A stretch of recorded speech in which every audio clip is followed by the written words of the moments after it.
Hello friends, আমি নিশা। আমার নতুন একটা ভিডিওয় তোমাদের সকলকে মোস্ট ওয়েলকাম। তো চলো আর বেশি কথা না বাড়িয়ে আজকের ভিডিও শুরু করা যাক।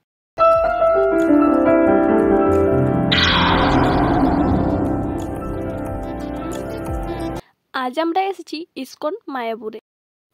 সবার প্রথমে আমরা গিয়েছিলাম নিমাইয়ের মাসি বাড়ি। তোমরাও দেখে নাও নিমাইয়ের মাসির বাড়িটা কেমন।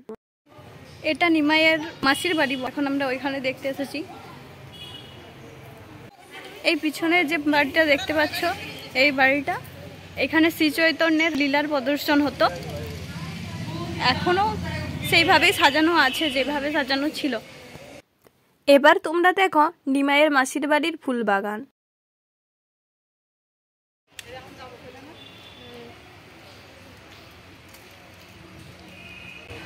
কিছু হোক বা না হোক, এখানের ফুল গাছগুলো কিন্তু খুব সুন্দর।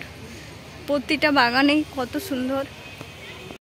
এখানে গৌরাঙ্গ মহাপ্রভুর মূর্তি করা আছে।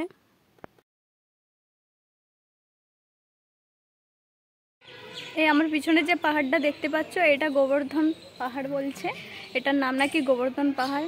এখানে সবাই নিজের নিজের নাম গোত্র বলে মালা দিচ্ছে, যাতে তাদের মনস্কামনা পূর্ণ হয়। এই জায়গার পরিবেশটা এত সুন্দর, তার সাথে সাথে পাখির ডাকও শোনা যাচ্ছে। তো এত সুন্দর লাগছে যেন মনে হচ্ছে এখানেই রয়ে যায়।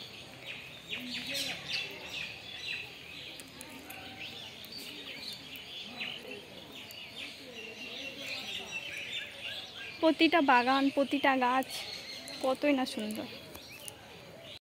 আর জানো তো, এই পিছনে যে পুকুরগুলো দেখতে পাচ্ছ, এই পুকুরে এত বড় বড় মাছ আছে। তো আমি এর পাশেই আর একটা পুকুর আছে, ওই পুকুরে আমি গিয়েছিলাম, পুকুরের সামনে। তো তারপর ওখানেও দেখলাম যে অনেক বড় বড় মাছ আছে। এখানেও এই পুকুরটাতেও সেম অনেক বড় বড় মাছ আছে।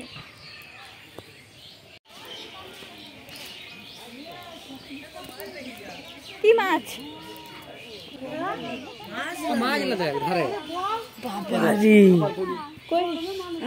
এত বড় বড় মাছ।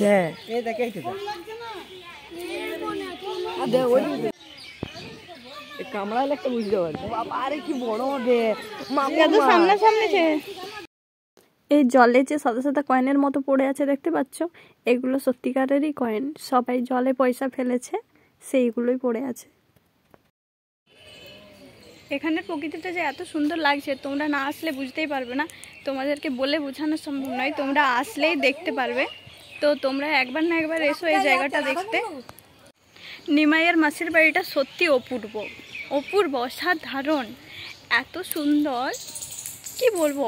প্রতিটা ফুল গাছ, প্রতিটা জায়গা, প্রতিটা এই যে গাছপালা যে রয়েছে, প্রতিটা জায়গায় খুব সুন্দর।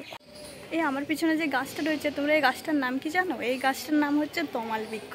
আমি প্রথমবার এরকম নাম শুনলাম আর প্রথমবার এরকম গাছ দেখলাম। এখন আমরা এখান থেকে চলে যাচ্ছি, কেননা এখানে ঘোরার মতো, দেখার মতো আরও অনেক অনেক জায়গা আছে। তো এখানে তো সময় নষ্ট করলে হবে না, আরও জায়গাগুলো যেতে হবে। তো ওই জন্য এখন আমরা বেরিয়ে যাচ্ছি।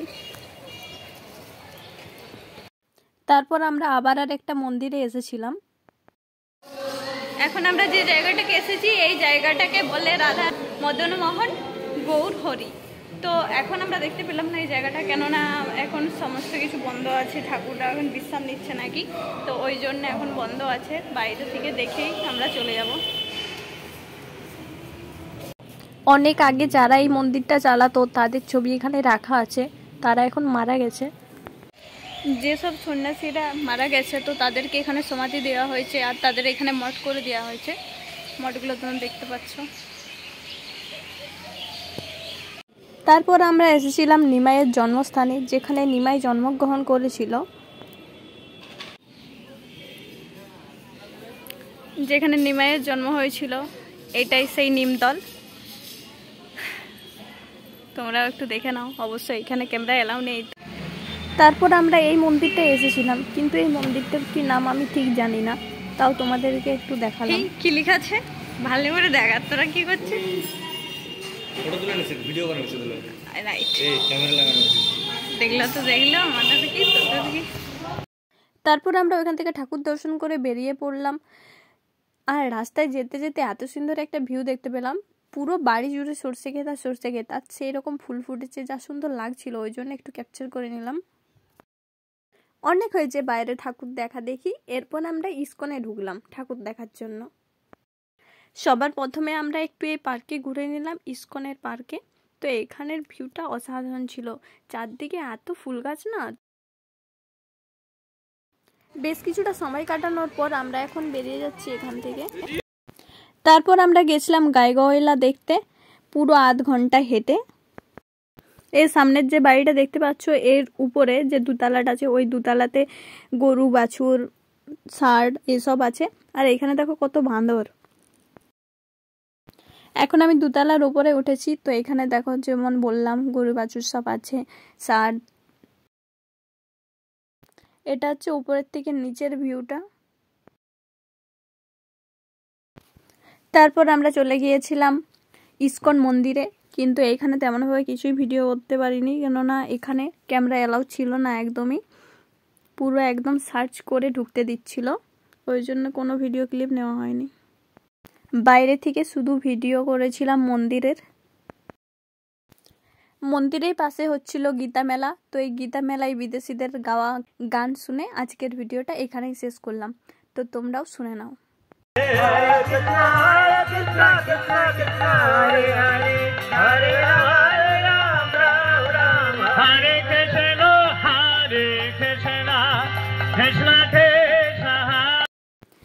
আজকের ভিডিওটা এখান পর্যন্তই। ভালো লাগলে লাইক কমেন্ট শেয়ার করো, আর সাবস্ক্রাইব করতে ভুলো না যেন। দেখা হচ্ছে নতুন কোনো ভিডিওয়, ততক্ষণের জন্য সবাই ভালো থেকো, সুস্থ থেকো। Thank you for watching. Bye friends.